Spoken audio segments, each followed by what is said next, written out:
Jambo kaka. Jambo sana, ni sawa. Ni poa tu. Siki kaka, usiko na nyona familia kwa Belinda. Belinda wapi? Sherimu wa hivi wa Mwekunda, wa Mneni Kadogo. Alituambia siko ni mwa hii quartier.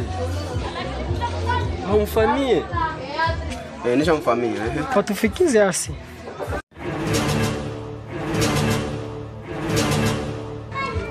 Bwana sisi yoza wapeleka kwa sasa. Tusaidie tu please, tushapakosa na sie. Tusaidie mage. Mbate pale 1000 francs wapeleke. Kama iko vile ninaenda mvyangu.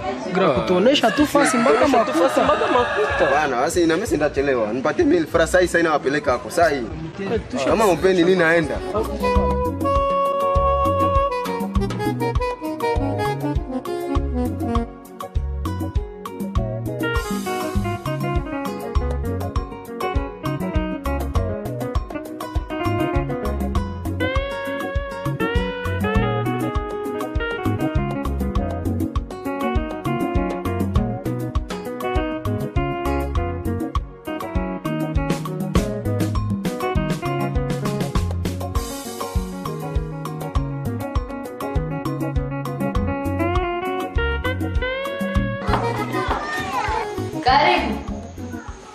Karibu sana. Ndio. Mwikane basi.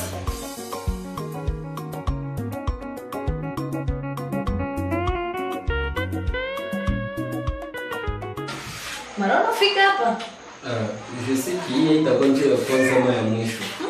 Juni shakena gundua kama hapa ndio kwa mama la mama wangu. Kweli? Kweli ile. Shani nepa, oga. Unakula nini? Basi ndio vile tu maisha yanakuwa.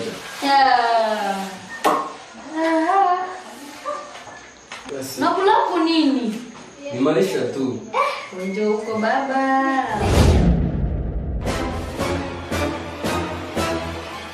Uko unaogopa nini? Papa na mama hawako. Wewe jisikie huru. Ushafika. Basi. Hakuna hata kiniko ogopa. Kweli? Ndio. Menikizani eski Belinda iko. Belinda? Ndio. Belinda gani? Si nimekuwa hapa na mgarso na adresi si mjoma wa Belinda.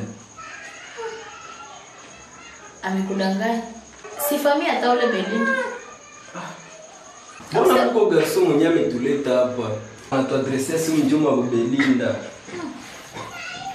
Alikudanganya. Huyu tunakuwa mtu wa fiba wili. Mie Neema na mdogo Mjoli. Linda. Ule Linda kumwili anapima kuwa wa mrefu kidogo.